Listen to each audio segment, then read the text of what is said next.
வேளாங்கண்ணியின் அற்புத தாயே, தூய ஆரோக்கிய மாதாவே, உம்முடைய சந்நிதானத்தில் நம்பிக்கையோடும் ஆழமான பக்தியோடும் தாழ்மையோடும் இறைஞ்சி வேண்டுகிறோம்.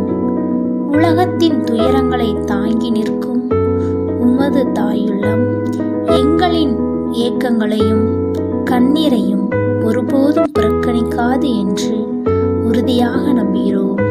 நீர் நோயுற்றவர்களை குணப்படுத்தியவர், கடலில் தத்தளித்தவரை காத்தவர், மன துயரில் வாடியவர்களுக்கு ஆறுதலை அளித்தவர்.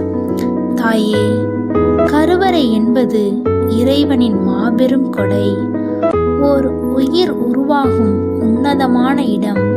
அந்த அற்புத கொடையை பெற எங்கள் ஆன்மா ஏங்குகிறது. இன்று குழந்தை பாக்கியத்திற்காக ஏங்கி தவிக்கும் அடியவர்களுக்கு உம்முடைய கருணை கரம் தாங்க வேண்டும் என்று மன்றாடுகிறோம். ஆமேன். மரியே வாழ்க.